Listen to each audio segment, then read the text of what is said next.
They were 9 weeks short of tying that record. They couldn't quite do it because keeping a dynasty up like that is really, really hard work. What is up, everybody? It is Jake with Master Football back at it again. Happy Tuesday. Thank you so much for being here. If you want to be up to date on everything college football, pro football, Madden, EA college football, NFL draft, anything related to American football, hit that red subscribe button. You will not be disappointed. Also the like button too, and follow on Twitter/X. That fam is growing. Without further ado, let's get into the video. I don't know about you guys out there, but I am really excited about this college football season because there's legitimately about 11 teams that feel like they're legit. Now, there might eventually be, we'll get to the point to where a lot of these teams will chop each other up. I know the Pac-12 looks like they're headed for more parity this season as they've had before, so a lot of those ranked teams are going to kind of cannibalize themselves a little bit. But I do like the fact that that doesn't seem like their team seems to be that one dominant team. Georgia comes out against at home against South Carolina, struggles in the first half, won in the second half. Ohio State kind of had some issues. Their first couple of games kind of looked a little messy on offense, took care of business like they should. Michigan hasn't won by as many points as they've wanted to, but basically that's the complaints we have right now. That being said, I think it's really interesting to look at the history of college football national championships to see the fact that, again, I know that SEC is dominant right now, but college football ebbs and flows generally between certain leagues, certain teams, and so on. Let's get into that. So the last couple of years, obviously, your Georgia Bulldogs have won it, and then Alabama, LSU. So the last four gone to the SEC, and then Clemson, who could be in the SEC. But you come down here and you check out a couple of these other teams. Now, not everybody has been dominant at all times. Alabama has been dominant for the recency, but not necessarily in the 2000s, not necessarily in the 1990s and the 80s. We see here, Pete Carroll's USC Trojans, that was taken away. That's the reason why an asterisk there. We see the Miami Hurricanes dynasties there. We see Nebraska with Tom Osborne. Again, just because you're winning national championships now doesn't mean you're going to be doing it in the future. I say that to say that, again, I'm going to do something that's probably the stupidest thing in the world, but I'm going to come off the camera so you can see my face.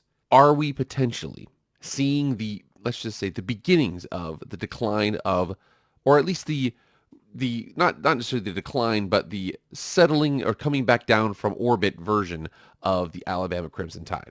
So Alabama comes out that week 1 against Mid-Tennessee State, takes care of business. Week 2 at home, loses to Texas by 10 points. There was a definitive advantage from Quentin Ewers versus Jalen Milroe. Now, this last week, it comes out Tyler Buchner, who came over with Tommy Rees, the offensive coordinator from Notre Dame, comes over, looks absolutely terrible. 5 for 14 for 34 yards, 15.2 QBR, absolutely terrible. They put in Ty Simpson from the 2022 class, and he goes 5 for 9 for 73 yards and a 21.5 QBR.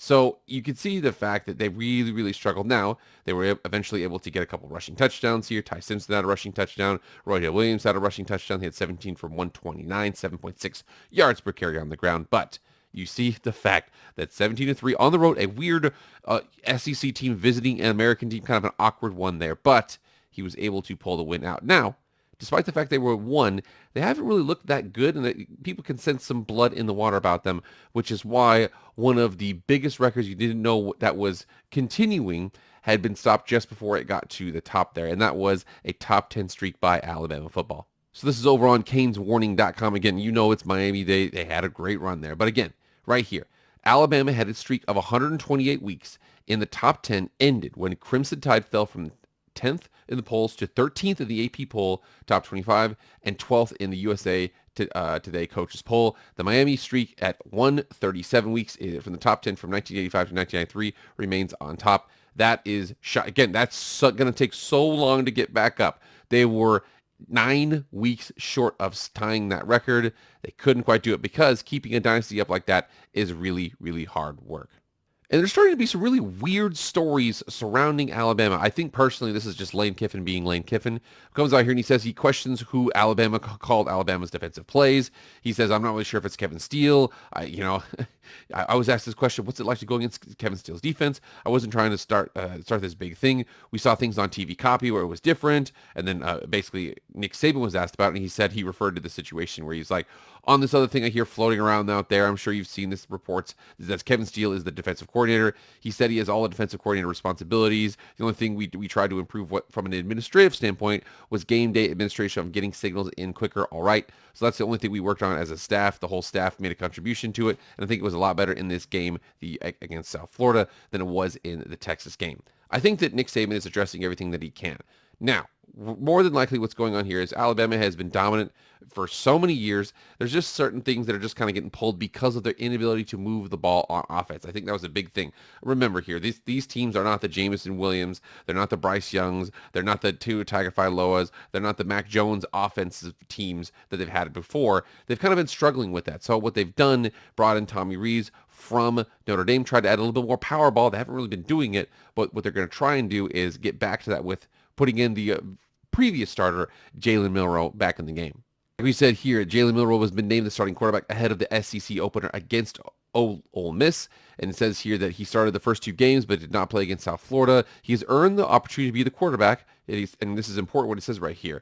This is all I'm going to say about this. Jalen really showed leadership, and I was looking for it in terms of supporting his teammates. Milroe could be seen throughout the game encouraging his teammates as they came off the field during a hard-fought 17-3 win.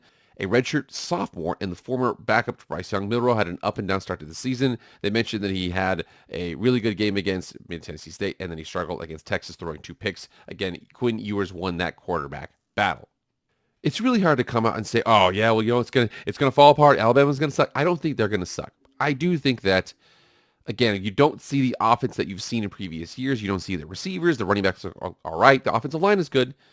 From what I heard preseason was Nick Saban kind of wanted to get back to bully ball. He kind of is zigging when everybody else is zagging. Everybody else in the SEC runs as spread offenses. The exception of Georgia. Georgia runs a power run offense, which is really cool. There's a reason why they have those great tight ends. But I'm looking at Alabama right now, and a couple of moves here that are kind of, I don't want to say lateral moves, but you can see the fact that I don't think there were optimal moves that could have happened for them from an offensive coordinator perspective, from what Nick Saban is doing, what's going on with the offense, what's going on with, whoever's calling the plays. It just seems like there's a lot of weirdness surrounding Alabama right now. Going back and looking at this, Alabama had such an amazing run of offensive coordinators. So if you think about this here, from 2014, we're talking 10 seasons ago. So for 3 years, Lane Kiffin, head coach at Ole Miss. Brian Daboll for 1 year, currently head coach New York Giants. Mike Locksley for 1 year, currently head coach Maryland Terrapins. Steve Sarkisian for 2 years, currently head coach Texas Longhorns. Bill O'Brien for 2 years, currently offensive coordinator for the New England Patriots. And then Tommy Rees comes over. So if you think about that right there, this is, Doug Musmeyer, Jim McElwain, Major Applewhite, still coaching to some degree, but successful coach, successful coach, successful coach, successful coach, successful coach. And then Tommy Rees. He struggled so far, but again, there's this. I also think there's some things happening off the field that I don't want to say that Nick Saban is kind of letting go a little bit more, but you're seeing the fact that he's interested in other things now, and at least more audibly so. One that is absolutely shocking considering how much of a stickler for details, how much of a stickler for somebody who likes to be in control of a lot of things. Nick Saban, and again, you've seen a couple Aflac commercials with Deion Sanders. I love those things. But we're also seeing this here. Pat McAfee announces Nick Saban as weekly guest, promises dumbest questions in GOAT exploration. What he's basically saying here is Nick Saban is now the old sage. He's kind of moving into that legendary status, almost, a Joe Paterno status, almost a Bobby Bowden status, whatever it is. He's kind of moving into that realm there. And I'm wondering whether or not, like he said here, we're talking about, issues on offense, hasn't addressed it. Maybe there's just an offensive coordinator not really quite sure about. You're seeing the fact there's some issues with the defensive play calling. I think they said they addressed that, though, which is good. But we're also seeing the fact he's dipping some toes into some media stuff. Think about that. Pat McAfee and Nick Saban are not the cross collab you would ever imagine coming forward. But again, looking at that, thinking here, are we kind of seeing Nick Saban kind of be like, you know what, man, these are my last couple of years. I got some leash I can work with me here. Maybe I'll just do what I want. Now, that's not to say that this team can't be successful this season. Now, their definition of success is much different than most teams' definition of success. Winning 10 games is a given, okay? Being in the SEC championship game is almost a given. They did win last season, and he's still there. But it's basically like every other, you need to be in the SEC championship game playing for it. So you look at the rest of the schedule here. They just start SEC play, and they go home against Ole Miss. And this one is, again, Jalen Milroe's in the game. We'll see what happens with the offense. We know the defense looks like they're going to be just fine. Mississippi State at Mississippi State. We'll see what happens there. Texas A&M at Texas A&M. We don't know what's going on there. Arkansas just lost to BYU. Tennessee just lost to Florida. LSU lost to Florida State. But again, they look like they're not a bad team. Played Mississippi State and won that game pretty well. And then Kentucky, Chattanooga, and then Auburn. Like I said, I don't really see very many L's the rest of the way through this season. Now, That doesn't mean they're going to win all these games, but I'm saying the fact, again, if we see that South Florida offense on the field again, there will be multiple losses down the stretch. This will be a 9-3 team in the regular season. But the schedule aims out just fine. And also, as much as I have a little bit of this doom and gloom about what's happening with Alabama, keep in mind doom and gloom for Alabama is 8-4, not, not 3-9, something like that. But the doom and gloom is not going to be seen on the recruiting field because they are doing just fine there right now anyway. So for those of you hoping to see the decline of Alabama football, barring, complete mismanagement of the offense by Tommy Rees or just a rash of injuries or whatever the situation, or maybe just the teams getting past Alabama going forward, they're still recruiting just fine. This is 2024's class. This is the class that is just about to join the team next season. 2023, they were the number one team in the country. 2022, they were number 2 behind the Texas A&M team that had a zillion guys leave. And then 2021, they were the number 1 team in the country. So these last 4 classes that they've had were 4 right now, currently 4, and then 1, 2, and then 1. They're just fine for recruiting. But I'm just getting a feeling. Like I said, it's a feeling.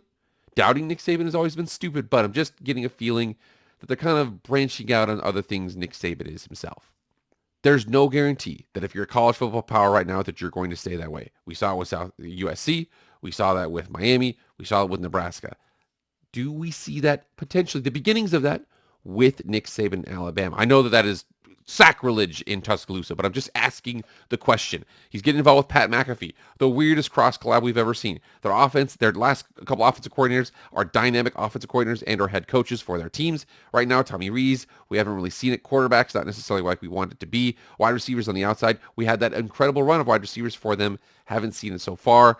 I'm not saying they're going to be bad. Like you said, if you saw the schedule right there, this looks like easily they're going to sleepwalk to 10-2. But are they the national championship contenders we've seen before? I'm currently not seeing it. All right, guys, get in the comments right now. What do you think about that? Again, I'm not trying to say it's going to fall apart. Are we seeing the beginning? Is this going to be just fine? You guys get in the comments and let me know right now. All right, guys, that's it. Thank you so much for being here. Please like, share, comment, subscribe. Do all that stuff. I really appreciate it. That's it for me, guys. I'll see you guys later. I am out.